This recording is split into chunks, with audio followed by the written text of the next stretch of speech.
G'day everyone, welcome back to another video on the channel. I've got a big video in store for you lot today, as I've brought on a bunch of AFL creators, a creator from every AFL club they support to be exact, and I'm going to be asking them some season predictions. However, instead of just the old bog standard question of where do you think your team will finish this year or how do you think your team will go, I'm asking them two predictions. The first one being where they think their team will finish from what their head tells them, and also the second one being where they think their team will finish from what their heart tells them. So with these two predictions, it adds a bit of spice into the video and we'll be able to see some pretty interesting differences. Not only that, I thought it'd just be a good idea to get some collabs going on the channel. I haven't really done too many on this channel before, so I thought this would be an awesome idea to do so. So just want to quickly say thanks to everyone that was involved.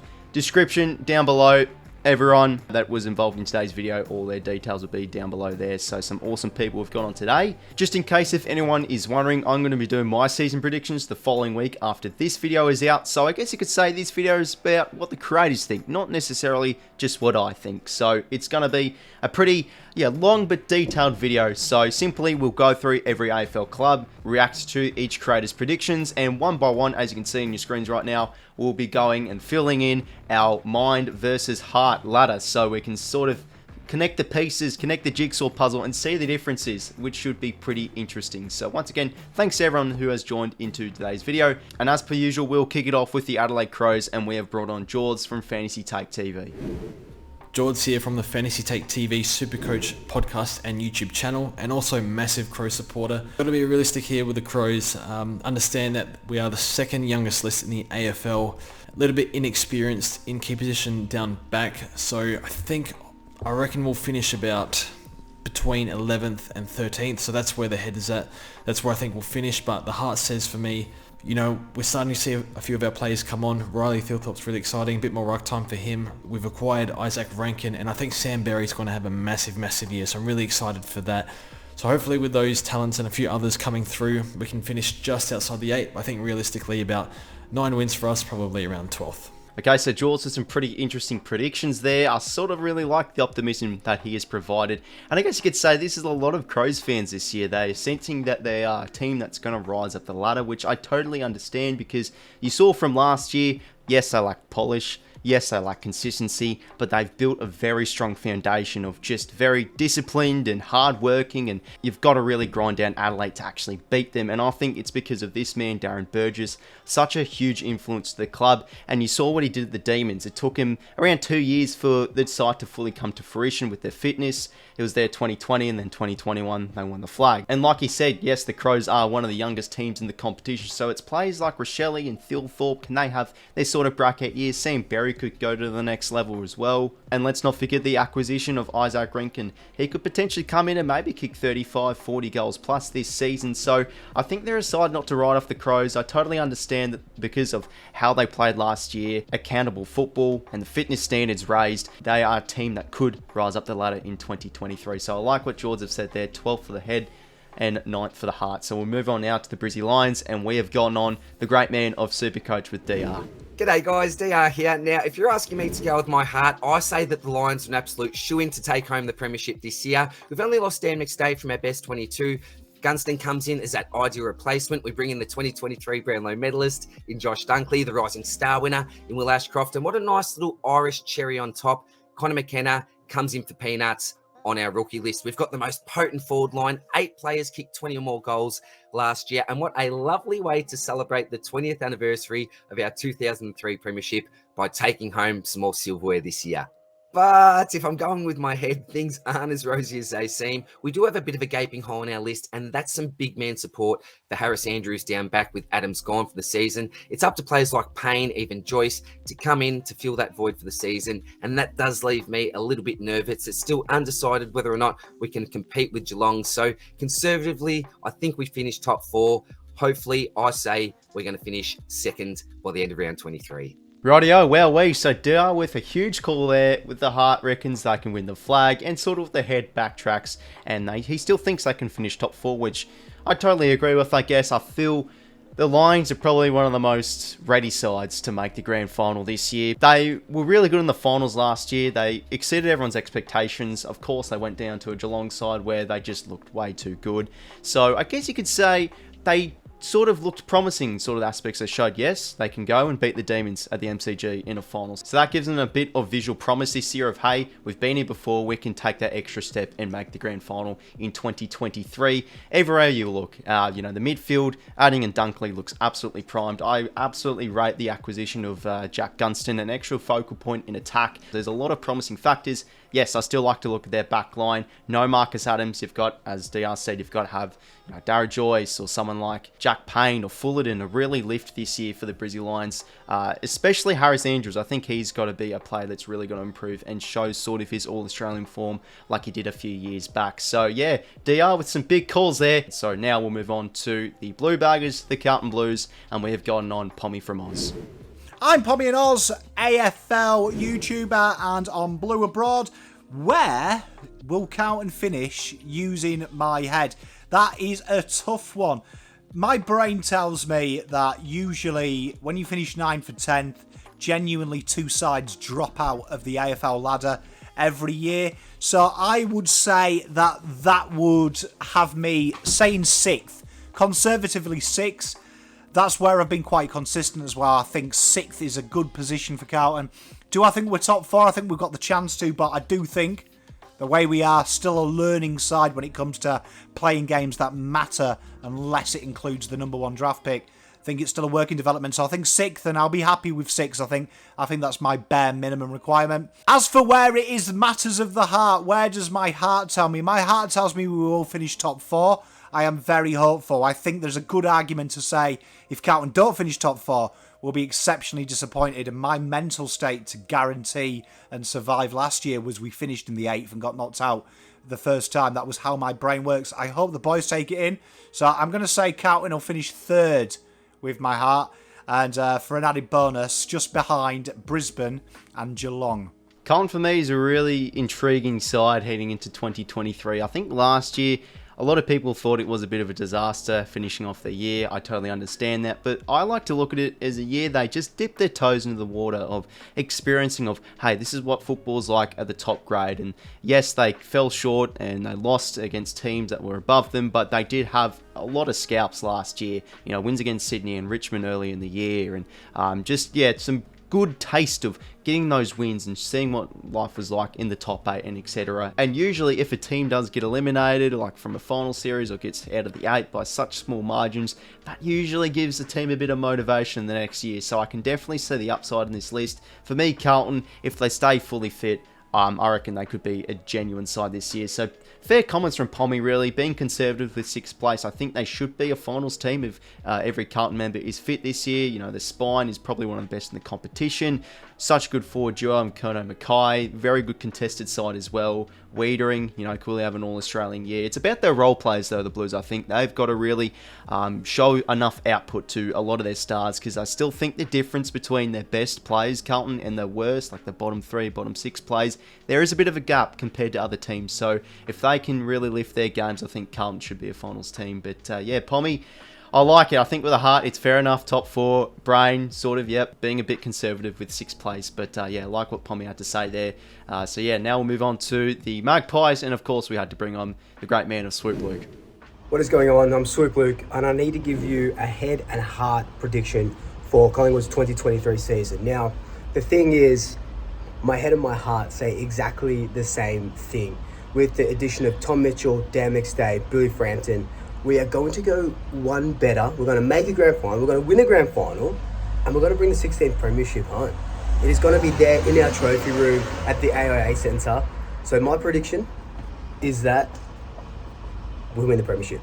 Rightio, so there we go. Swoop, huge call. Both the head and heart. He reckons the Pies are going to take home the premiership. I love to see it, to be honest. From what I see with Swoop, he is a pretty confident Pie supporter. And they are one of the most unique teams in the competition this year. I've seen a lot of people have the Pies miss finals, but there's a few things you can't measure. You can't measure team spirit. You can't measure chemistry. You can't measure synergy within the playing group. And the impact of the coach and everything. I think they're just a very tight-knit group, the Pies, and they sort of give me like 2017 Richmond vibes, where they might not play the most flashy footy or they might not get the most convincing results, but they just have this great sense of spirit and they play exciting footy and damaging footy through the corridor and etc. All that. So For me, I think the Pies they're one of the teams of Pies that have probably the biggest range of where they could finish this year, just because of all the variables they do have in the side. But I love Swoop's predictions there. Big and bold. I love it. Nothing better than some solid AFL predictions, that is safe to say. So we'll move on now to the Essendon Footy Club, and we've brought on, of course, one of the most entertaining creators I think there is out there with his edits. Of course, we have gotten on Herbatron. Hey, it's Herbatron. Essendon fans, let's be realistic this year, okay? Let's set achievable goals. Let's know where we're at. Let's not get carried away like we do every year. We've done it for 20 years just to be bitterly disappointed, let down, generally abused, and it's not going to happen this year, okay? So with that said, my heart is telling me that we'll finish top 2, minimum. My head is telling me 15th. Okay. Don't really know how to react to that, to be honest. I think it's just because of all the content he's done. It's just drained his optimism, I guess, for Essendon this year. But there's just a lot of things this year with the Bombers that maybe it could be a bit of a slow year. I think with Brad Scott, might take them a while for them to adopt, his standards of more, defensive accountability game plan and more accountable players, and raising the standards and raising the toughness of the players, which they just truly need. And I think with Brad Scott, did it with North Melbourne before, could do it with the Bombers, I think so. But at the end of the day, never a team to write off the Bombers, because they still have a really talented list in there. The midfield of Merritt and Parrish back from injury, and can Stringer get going when he is on. He is such a damaging player. And even the young players too. Nick Cox will be back from injury, and Harrison Jones, could he get firing this year? And the likes of Archie Perkins, I tipped him to have a breakout year. Probably going to be a bit of a slow year for the Bombers, but I do like the talent on their list. But in terms of just marrying the talent of the players and the coaching style, it could take a while for that to develop. But yeah, it was good to hear Herb having some optimism for top 2. I love to see it. But anyway, we'll move on now to the Freo Dockers, and we've gotten on a great chap by the name of UCATT. Freo are a really interesting team to discuss in 2023. A lack of quality depth in areas such as the forward line, which has historically been poor since Pavlich retired, and the wing spots, which are left really bare due to the loss of Blake Acres. This is made up for by one of the best engine rooms in the league. Reports are suggesting that Jago O'Meara is the Mundy successor of Dreams. Brayshaw and Sarong are only looking on the up, and Will Brody's career revival will continue to be a resounding success. My brain is telling me that Fremantle have all the resources to finish top 4 and battle for a flag, but my heart is saying that the loss of key depth players such as Logan Acres will have a bigger impact than people think, leading me to believe that we may be destined for a lower bottom 8 finish. Out of all the AFL clubs out there, I've always stated the past few times that I just love the look of Freo in terms of their young core and their exciting play and their exciting games from last year. And they're a team to watch in the upcoming years. But I have said a few times the past months, I don't know about 2023.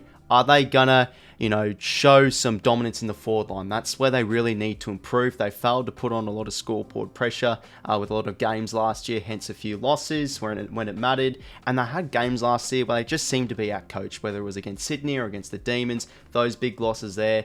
So you can sort of see the downside on the Dockers. They're maybe a team that lack a bit of experience and need a bit more development and just a bit more showing from their forward line to be a top 4 team like UCATT has stated with his brain. It's pretty interesting what he said though. He said with the brain he reckons they're a top 4 team, but with the heart he thinks that the big loss of Acres and Griffin Logue will send them down to around the bottom half of the 8, so I just had them at 7th. So I totally get that. I do definitely agree. I think Acres and Logue are big losses, but then you look at the other side of the coin. UCATT stated it perfectly. The engine room is looking elite with the likes of Brayshaw.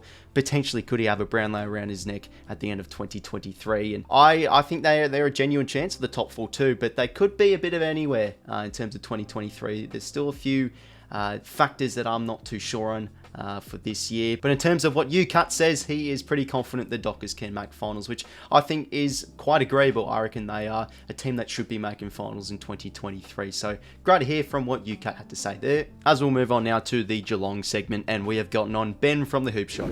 What's going on, everyone? Ben Reeve here from The Hoop Show. Now, my head is telling me that the Geelong Cats will probably finish around 4th to 5th during the regular season. After, around 24 rounds with buys and so forth? Yeah, around about 4th or 5th. I reckon about 16 wins. What does my heart tell me, though? My heart tells me we'll go deep in the finals. I'm thinking about this a bit. I think we'll make another grand final. I reckon we're going to get our hearts broken at the end. Oh, I don't want it to happen. I'll probably change my mind between now and then, but between round one. But I've got a bad feeling we're going to get to the granny somehow after finishing pretty poor in the regular season, and then somehow get done at the death in the granny. Anyway, that's my thoughts. Ben with a massive heart call there. Geez, you'd think like every Cats fan's heart would easily tell them the Cats are going to be going back-to-back in 2023, but he's gone with a big one there, reckoning the Cats will lose a grand final in a heartbreaking display. But in terms of the rest of the stuff he said, 4th place with the head. You know, I can't really go wrong with that. I think the Cats in 2023 will be a genuine chance to go back-to-back, and they simply are a special team, the Geelong Cats.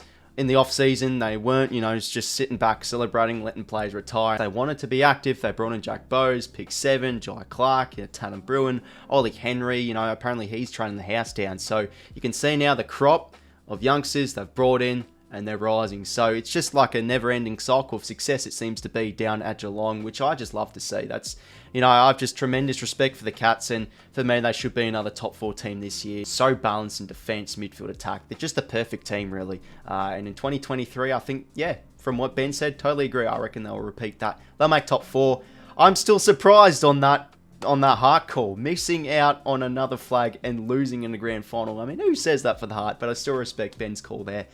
Interesting stuff there. And because of alphabetical order, we'll move on now to the Gold Coast Suns. However, I was unable to bring anyone on, unfortunately. I contacted a few people, but couldn't get anyone on in the end. But anyways, we'll move on to the Giants. Again, they're a team that don't really have too many creators. I couldn't actually find anyone, but instead I've brought on a great man by the name of Michael. He is a Giants cheer squad member, massive Giants fan. Let's see what he has to say. Hi, this is Michael from the Giants. Last year was too bad to be true, but we've got a new coach this year, Adam Kingsley. He's taking us in a new direction, and that direction is up. We hope less injuries this year. Last year we were completely devastated with that and struggled to get anywhere near our best team on the park. As well, look for 2 very high draft picks in the last couple of years, the 2 C's, CARDMAN and Callaghan, to make a big impact in 2023, guiding the Giants as we move up the ladder. So how will we go? Heart says we'd love to win the whole thing, or at least make the grand final. Head says that's probably asking a bit too much for this year. I reckon we'll give the finals a shake. We'll either just make it or just miss out. I'd say somewhere in the 6th to 10th sort of range. So let's see how we go. Bring on the season. Here come the Giants. Rightio, so there we have Michael, one very optimistic Giants supporter. You still can't go past, though, Hopper and Taranto are such huge losses for that side, but it opens up spots. I like to look at it that way. Tom Green comes in, a bit more exposure in the midfield. Could he have an All-Australian year? And that means Finn Callaghan will get a few more centre bounces, you feel. If Toby Green has a full year, he could still get an All-Australian players and kick 50 goals. But yeah, new coach, could take a while for things to develop. I still think a lot of games last year, they just played a lot of unaccountable football. But hey, with the man of Adam Kingsley, if he adopts like a Richmond style of play, gets the Orange Tsunami exciting style of play back, you never know with the Giants in 2023. They could be a smoky chance to rise up the ladder, so never write them off. I like what Michael had to say. Big calls though. Anyways, we'll move on now to the next team of the Hawks, and we have gotten on Daz Talks Footy. G'day everyone, Daz Talks Footy here, and passionate Hawthorn supporter. Now look, I'd love to say Jai Newcomb-Brownlow, Dylan Moore, Norm Smith medal, Hawks winning the flag. Just not happening for us. My heart tells me 13th would be a really, really good ceiling for the Hawks. Maybe even 12th, but my head is telling me 15th, maybe even 16th, but I don't buy into the narrative that the Hawks are finishing last. I think there are a few clubs that might be a bit further down than us, but I think 15th will be where the Hawks finish up. Sicily finally earns that All-Australian nod. Love how Daz at the end does have to say Sicily will get the All-Australian nod. I mean, to this day, and probably in 10 years' time, we'll still be going over how Sicily did not make the All-Australian. Still a robbery in my eyes. But anyways, Daz with some pretty realistic predictions there, I guess, for the Hawks. And yeah, I think a lot of Hawks fans will definitely be saying we're not a bottom 2 team. We're not a wooden spoon team, which I can totally understand. The thing with the Hawks is, no matter how young or inexperienced their team is this year, they always just seem to find a way to shock a few opponents and get a few upsets. Of course, last year started so well. So it certainly isn't out of the Hawks' range to finish around that mid-table spot. We have seen many times before they do get those upset wins left, right and centre. But again, youngest team in the competition, over 1,000 games of experience lost. I just don't know how they're going to push forward this year. It will be a really interesting one. Of course, Mitchell, very young coach, but I just think in the long run, I think the Hawks will become just more of a tight-knit group, and it's just about building the foundations and the chemistry. So it could be a bit of a slow year for the Hawks, but I like Daz's optimism. And of course, Sicily should be All-Australian this year. Let's hope he doesn't get robbed again. But yeah, great to have Daz on. Now we'll move on to the Melbourne Demons, and of course, had to bring on one of the biggest AFL creators out there, the great man of Caden MacDonald. In terms of where I think the D's will finish with my heart, I'll go with my heart first. The D's will finish top 4, at least. I'm going to say the D's will finish 3rd with my heart. Now, I like to undersell with my heart. You know, being a Melbourne supporter for many, many years, we don't oversell and underdeliver because we never delivered for a long, long time. So I like to undersell. I think we'll finish 3rd. And with my head, I think we might finish a little bit higher. I think the D's will finish... Small margins here. At MacDonald HQ. I think the D's will finish 2nd. I think they're good enough to be top 4 again. I think the little fade out towards the end of last season was off the back of essentially a 2-year campaign. You know, they went from 2021 all the way through to 2022 without really stopping. So I think a little refresh, get some youth, get some new players into the team, and I think they'll finish in the top 2. So 2nd and 3rd is what I've tipped. And potentially they're both a little bit biased, but I'm backing the side in. It sort of saddens me a bit that with past experiences, Kados has to sort of undersell his looks on with his heart, having it lower than what his head suggests. But anyway, yeah, fair predictions really, 2nd and 3rd again. I can't really see him going anywhere lower than 5th or 6th, to be honest. And yeah, Kados just fair points there. They just... in my opinion, one of the most prime teams in the competition at the moment.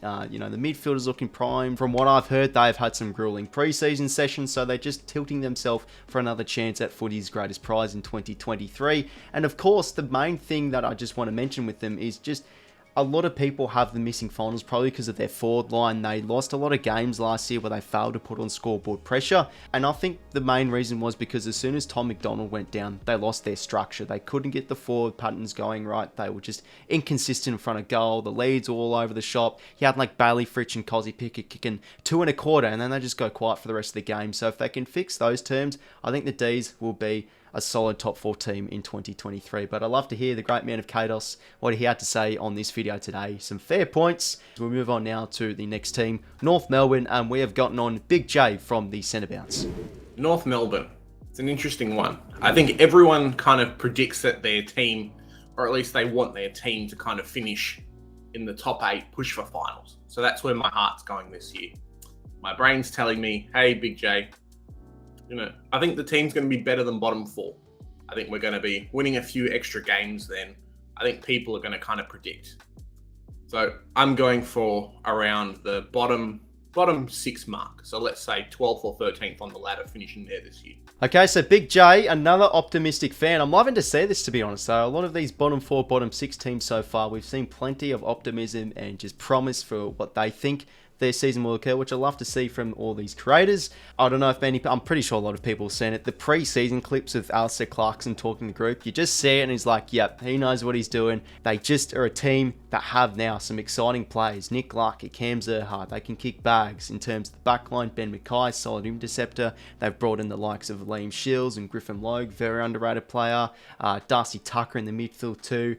LDU, he could go insane this year. Simpkin, the skipper, could he lift his game and become a bit more of an elite midfielder? They have a lot of these players that show a bit of glimpses and they have talent all across the park, but it's about Clarko. Can he fit the jigsaw piece, get the players in the right roles? You know, can he make like Zeeble and Aaron Hall sort of into Birchall and Hodge type of players, a lot more better ball using halfback flankers, and just redevelop that north side? So because of that, I like to hear what Big J has to say, a team that's going to push for finals in 2023. So we'll now move on to the next team, Port Adelaide, and we've brought on, of course, no other than ThePear.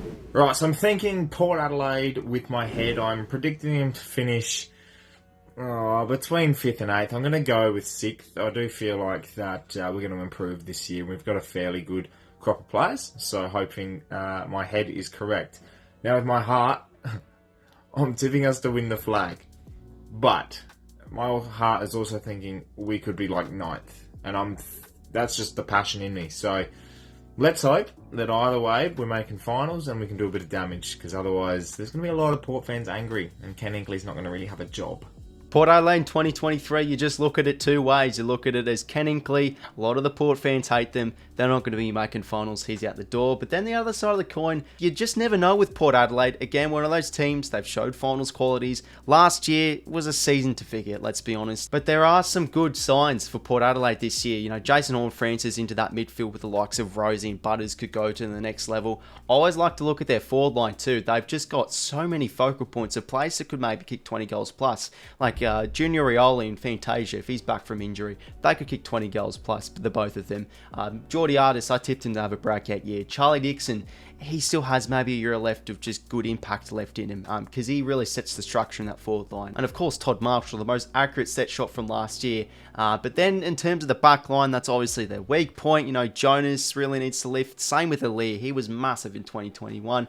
He was playing, remember, with pretty much an injury the whole year in 2022. So with a full preseason, he could get going. There's maybe just a lack of balance in that Port side. But Ken Hinkley, he is an experienced coach, so I think he won't feel too pressured, and he'll probably potentially get Port Adelaide to finals in 2023. But yeah, pair with some big calls there. You got to go with the flag sometimes with your heart. I like to hear it. So yeah, we'll move on now to the next team, the Richmond Tigers, and we have brought on Andreas from Footy A2Z.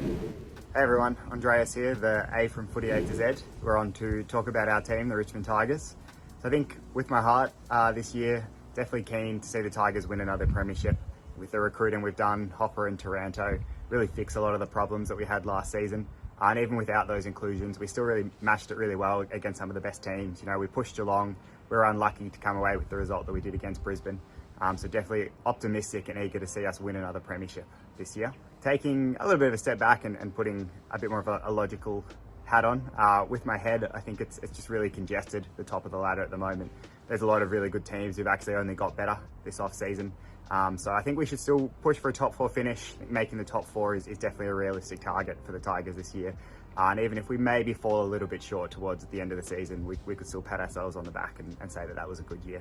So another AFL creator, another heart prediction of winning the flag. Oh, geez, I'm loving these. I just am. A lot of flag predictions here, but yeah, the Richmond Tigers, the main two, Hopper and Taranto into the side, just instantly improves their contested game, which they just weren't so great at last year. But with those two in the side alongside Ross, and you know, could Martin get back to his form, and Cotchin maybe a year left in him, and Jaden Short's now moved into a full-time midfield. They've got some exciting names in there to get the ball rolling, and Shea Bolton as well, the X-Factor man in between the flanks. I think the Tigers, yeah, they do have potential. They're veterans, I still think they rely on, like Rewalt and Lynch are just such huge influences to that side. Like if Lynch is having a full year, he could easily win the Coleman. If he's playing a full season, he could, you know, change the fine line of their season to maybe a top 4 spot and win a flag potentially. But alongside that, you know, a few youngsters rising through the ranks too. Gibkiss, really exciting player, and I think Sonzi could have an outstanding year too. Cumberland, could he have a Gidevin top season breakout? Kick 40 goals. And Andreas put it perfectly. I think they should be a team that's going to be battling for the top 4. 5th with the brain, flag around 3rd place with the heart. Great to have Andreas on. And speaking of Footy A2Z, stay tuned, they're finally going to be uploading a video later this month, and I may or may not be involved in that video. Anyways, we'll move on now to the next team, the St Kilda Saints, and of course we had to bring on the main man of CARDMAN 22. We're going through my 2023 AFL predictions for the Saints. Keep it short and snappy. So using my head to start things off, I think the Saints miss out on finals. I just don't think compared to all the other sides will be good enough, and we'll just find a way to mess things up. We'll probably either start really poorly to a season like in 2021, or do the opposite, start very well in 2022 and fall off. We've been finishing, same position, just missing out on the 8, but not really having the chance to bottom out and get good draft picks. So I think we'll finish 10th. But using my heart, I mean, I won't lie, I'm kind of excited that Ross Lyon's back. Definitely do think that it's a step in the right direction for the Saints. It can take them to some September glory.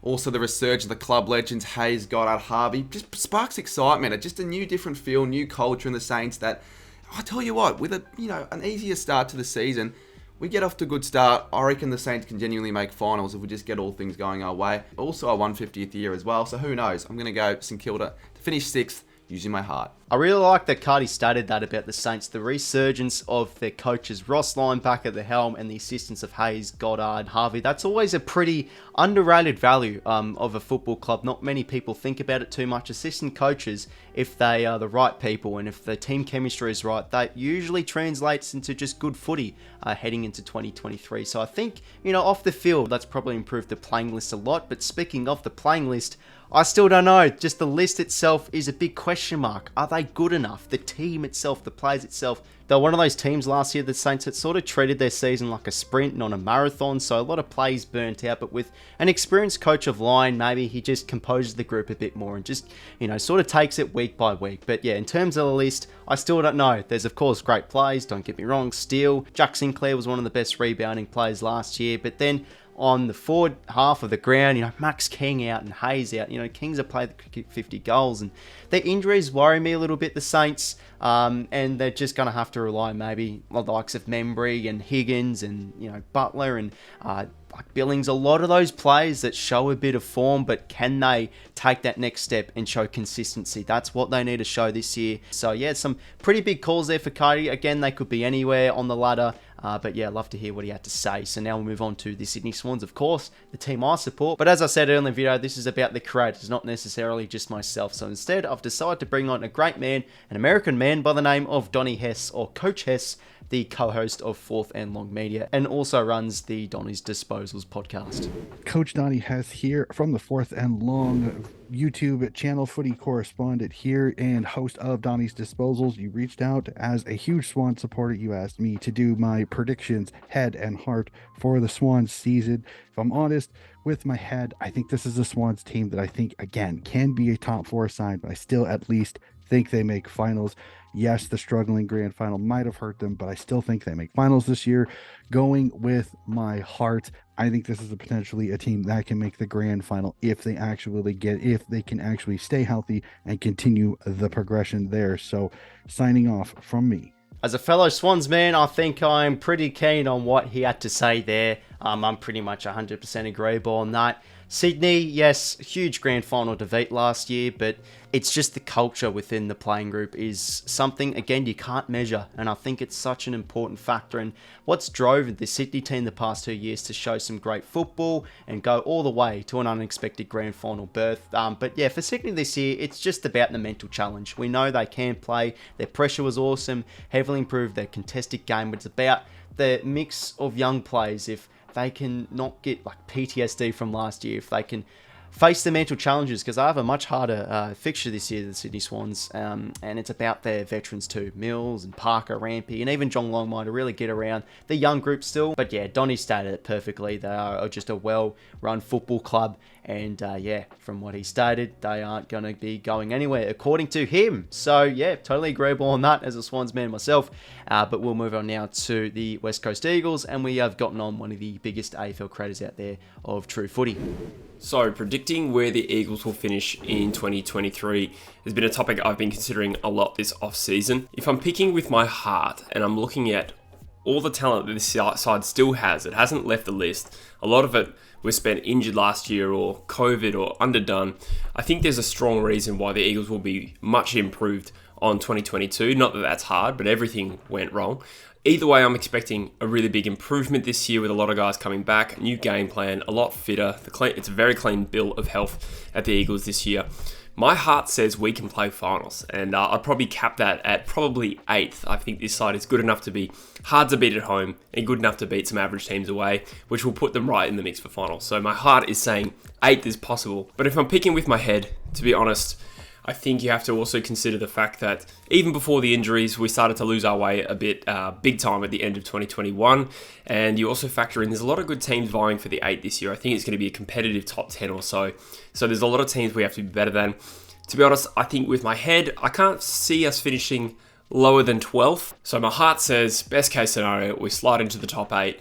But with all those other factors and you take off 20% of your own prediction as a biased Eagles fan, I'll say 12th is possibly more likely. By the way, everyone, if anyone's unfamiliar with Jesse's YouTube channel, he did do a video the other week ago of sort of like a season preview for the Eagles of why you should not write off the Eagles. I like what he has to say about the Eagles. A lot of their premiership players out with injury. Like, you could just name so many, like Sheen and Gaff and Elliot Yeo and Tom Cole out for the year, Oscar Allen out for the year. Just so many injuries left, right and centre, and I know few players did come back, but it just isn't the same. An interrupted season is just not the same as what they have had now. A full preseason under their belts, and again, the Eagles, they sort of remind me of like Collingwood the year before. They were a team that, yes, finished in the exact same place as 17th. They could be, potentially from what Jesse said, a team that do make finals, because they still do have players that are still in that Eagles team that were part of Eagles sides from the past years that did make finals. But as Jesse did state, the improvement of the Eagles should be on display this year, and the change of game plans too, and even their young players in there too. Like, for example, I think Jai Cully could have maybe a Newcombe or Sam Berry type of breakout year. They're just a team not to write off the Eagles.